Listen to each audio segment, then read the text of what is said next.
So I saw this video on YouTube, and I just saw the thumbnail and I saw the title, and it's a little worrisome because it says it's titled "Over Half of Americans Making Over 100,000 Living Paycheck to Paycheck." Now that's a little alarming. It's not a little alarming, it's way alarming. I remember maybe a few years back, I'm an old man.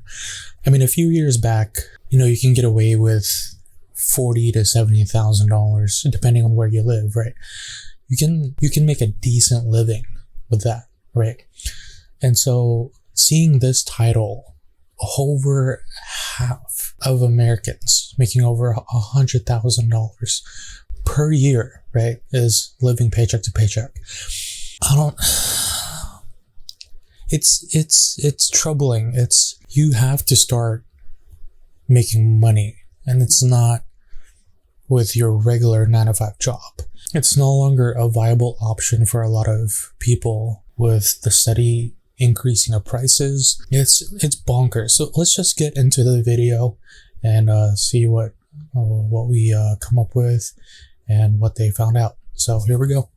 Banks are bracing for an influx of defaulting payments as higher prices across the board force Americans to use credit cards. It comes as over half of Americans earning a six-figure salary report that they're actually living paycheck to paycheck. So to help us break down all of this is Megan Leonhardt. She's a senior reporter for Fortune magazine. Thanks for joining us. A lot of people are going to hear you make $100,000 a year and you're living paycheck to paycheck. Okay, let's stop here. Banks report increase in defaulted payments on loans and bills. I just watched The Big Short not too long ago, and I bought it. I bought the movie on Amazon Prime. Defaults and payments, and I remember having defaults and payments on the mortgage in The Big Short. And it's a little worrisome how there's a lot of defaulted payments, an increase in defaulted payments on loans and bills. And it just reminds me of The Big Short, how there's a lot of defaults on mortgages. So let's continue. It seems like crazy talk, but it's actually happening. But we're going to get to that in a minute. First, I want to talk about what we're seeing the banks doing. The banks are bracing for putting money aside for people essentially defaulting on loans. What happens if a large number of people start to default on their payments, whether it's credit cards or their car payments or whatever it is?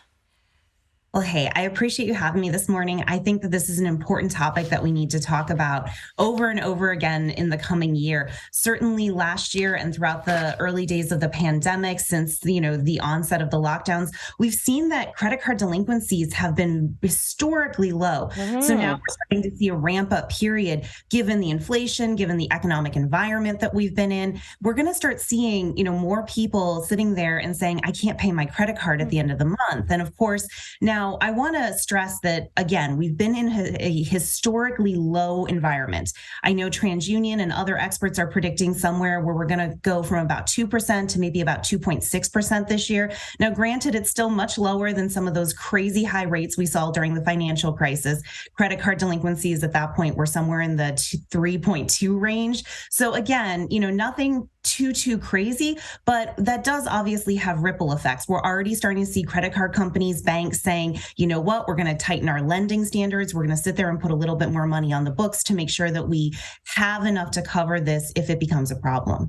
Right. So you just brought up something that made me think, like, how do we get here? You're right. During the pandemic, when, many people were still working, but they were getting additional funding from the government, people were paying down their credit cards. It was fantastic. And then it's like we didn't learn a lesson at all, or the tables turned quite rapidly, because now we're charging more than we ever, or not more than we ever have before, but we sort of changed that trajectory. Why is that happening? Why didn't people pay down their credit cards and then go, great, let's keep it this way? I think we're facing a double whammy here. So we ended up sitting there and having inflation hit so many American households. And of course, at first we saw gas prices, car prices go up, and now we're seeing it across the board. Okay, I think she was referring to the stimulus payments. I know a lot of people who have, used the stimulus payments towards their loans. However, some people negligently spent it on something else. something that's not needed, but they ultimately wanted. And another thing is that the stimulus payments that we received from the government, I think it wasn't enough. I mean, it helped quite a bit. However, it wasn't enough. If you have 4-digit debt or 5-digit debt, I don't think that's enough. Especially when you're living paycheck to paycheck, it's not going to make a dent whatsoever. It's turned quite rapidly because now we're charging more than we ever, or not more than we ever have before, but we sort of changed that trajectory. Why is that happening? Why didn't people pay down their credit cards and then go, great, let's keep it this way? There's another thing that reminded me of, I saw an article before, I think it was in 2021 or 2020, where she received a stimulus check and turned that into, she funded that into her business. If I see the article or research the article, I'll link it down below. But yeah, it's crazy. A lot of people made money off of the stimulus check. Some people paid down their debt, and some people spent it on whatever. Gucci, Chanel.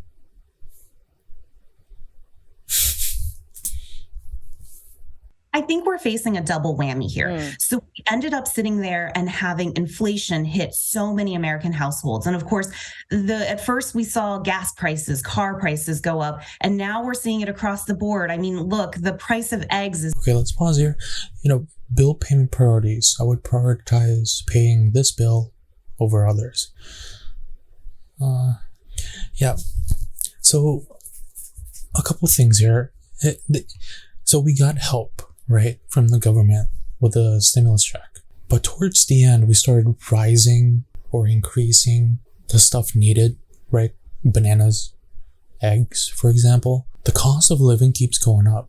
And taking a look at this graph, I would prioritize paying this bill over others. 71.5% says yes, said they want to pay the utility bills first. And what I'm seeing here is that credit card bills is 40.4%. They're prioritizing everything else and not the credit card bills. This graph doesn't show everything, like credit card bills. Are they paying minimum payment? Are they paying the statement balance? But looking at the graph here, it's kind of alarming because credit card bills, this is how you get into credit card debt, all right? If you keep living paycheck to paycheck and then using credit card bills on top of that, and you're not prioritizing paying the bills, you're just going to snowball into debt. How do I know this? Because this is exactly what I did. And looking at this graph, most Americans are feeling this way because why? You really can't, you don't have enough. You don't have enough money. They're essentially getting help from their lenders, from credit card companies to say, hey, I need to pay the utility bills, the insurance, the phone service, and internet, but I'm not going to prioritize paying you first. I'm going to prioritize everything else. Now we're seeing it across the board. I mean, look, the price of eggs is just crazy these days, right? Yeah. And so we're seeing that, but we're also seeing high interest rates. Obviously, the Federal Reserve is really trying to tamp down on those inflation rates. And of course, they're doing that by increasing interest rates. And so we're going to sit there and start to see that you may actually be putting less on the credit card, but the interest rates are higher if you're carrying that debt for longer periods of time. So that brings me to this really interesting statistic that more and more people who make at least $100K a year say they're living paycheck to paycheck. And, this has been a number that has been a percent. Okay, here's the percentage. 51% of people making $100K are living paycheck to paycheck. 51%. I took statistics and I took stats for psychology, and it was a long time ago, so I don't really know what I'm talking about. But for 51%, is that, and my question is that in one part, one state, one city? Is that in the whole nationwide? Like, what's the pool? Is that in New York? Is that in San Francisco? Or is that in Texas? I'm really curious as to where they're retrieving their data. But if 51% of people making 100K, that's scary. It's very scary. Percentage that's been ticking up, I think, since the summer. I think it was in the 30s in the summer. Now it's much higher than that in terms of percentage of people saying that. A lot of people are going to hear, you make 100 grand. I don't get it. How is it possible that you can make that amount of money and still live paycheck to paycheck? It's interesting. We see this across the board. I mean, look, almost 2/3 of Americans are living paycheck to paycheck. And we are seeing that really when it comes to lower and middle income Americans, those rates are staying fairly stable. Where we're seeing a lot of the increase right now is among those who are higher earning in Americans. And of course, it's one of those situations where when you look at it on first glance, you're like, oh my God, you can't pay for your bills. Mm-hmm. But I think it's a matter of... Is she crying? It looks like she's crying. I'd be crying too. A couple of issues. We're obviously seeing inflation hit these households. Maybe they were able to carry that a little bit longer, but then we're also sitting there and they need to maybe make some adjustments now. But again, we're also seeing economic conditions shift. There's been volatile markets. There have been a number of issues. Again, high interest rates that are impacting these households. I also, think that, of course, we always talk about lifestyle creep. Certainly that could have been a factor. We did see, obviously, a number of Americans saying, hey, I'm still celebrating my... Okay, and they did this. 166 million people say they had no savings. Well, I need to check her article on Fortune to see where she's getting her data from. And I'll link it down below if I do find it. If I look at everything, right, like green, yellow, orange, red, I think we're in the yellow range. Like, I think we have to tread carefully, but holidays, I'm still going out and spending and buying those gifts. And that, of course, means that you may have some debt overhang come January, February. Interesting stuff. Megan Leonhardt, thank you. Pension payments and projections for 2023. 40% expect their finances to improve. 27%. I'm gonna check her article to see her research because I'm really curious. Let's see. Let's actually do that right now. What is her name? Megan Leonhardt. Let's see. Okay. Hertz is a New York. Okay, where is her article? Oh, here we go.